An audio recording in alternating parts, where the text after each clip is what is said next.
The media is the message and the messenger, and increasingly a powerful one. People learn more from media than any other single source of information.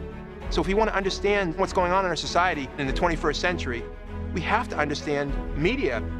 If you think about media and technology, they're delivering content that is shaping our society. They're shaping our politics, they're shaping our national discourse, and most of all, they're shaping our children's brains and lives and emotions. We estimate there's somewhere north of 1 billion people who use the internet every single day. That's just a reach that hasn't existed before in terms of media.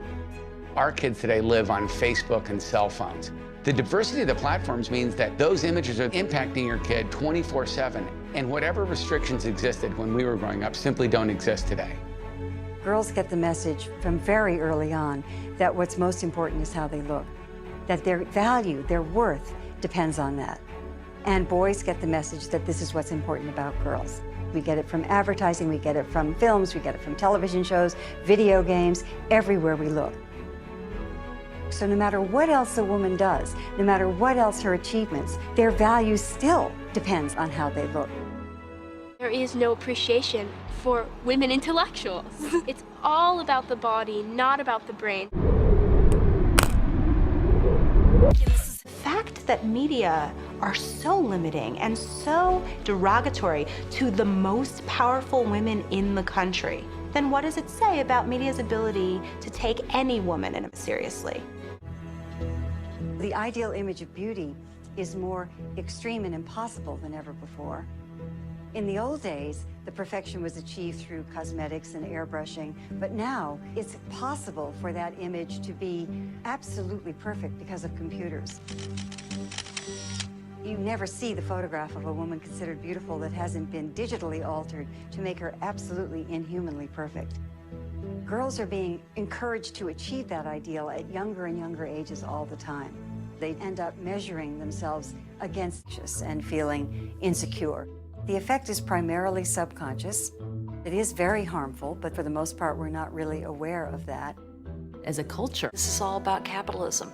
The exploitation of women's bodies, cells, products, magazines, etc.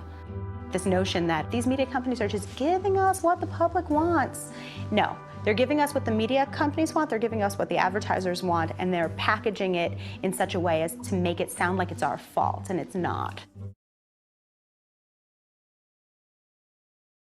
I definitely am not one to conform to the we need to be hypermasculine and we need to be misogynistic stereotypes.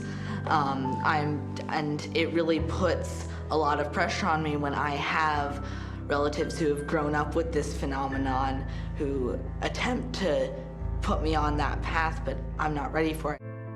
We're socializing boys to believe that being a man means being powerful and in control. Being smarter than women or better than women, or our needs get met first in relationships with women, that's not genetically predestined. That's learned behavior. Stop crying. Stop with the tears. Don't cry. Pick yourself up. Stop with the emotions. Don't be a pussy. Don't let nobody disrespect you. Be cool and be kind of a dick. Always keep your mouth shut. Nobody likes a tattletale. Bros come before hoes. Don't let your woman run your life. You a bitch. What a fag. Get laid. Do something. Be a man. Be a man. Grow some balls. Words that every man receives when he's a boy is when he's told to be a man. We've constructed an idea of masculinity in the United States that doesn't give young boys a way to feel secure in their masculinity, so we make them go prove it all the time.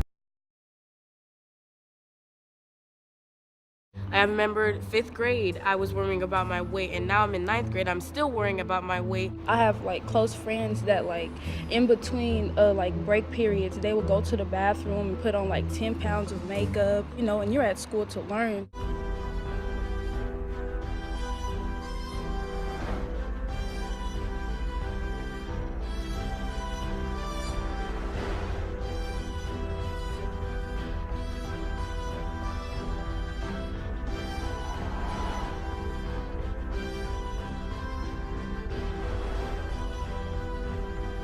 has become a national epidemic, a national problem.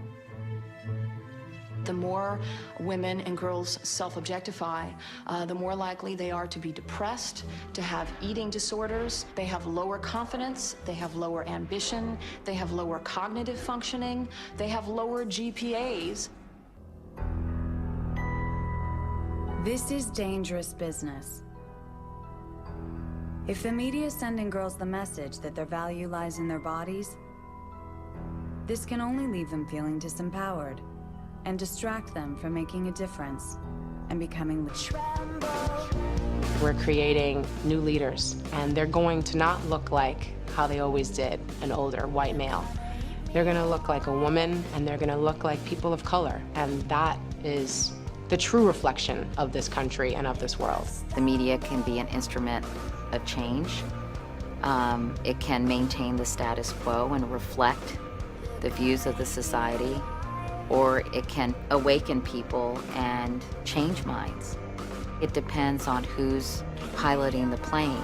Media creates consciousness, and if what gets put out there that creates our consciousness is determined by men, we're not going to make any progress.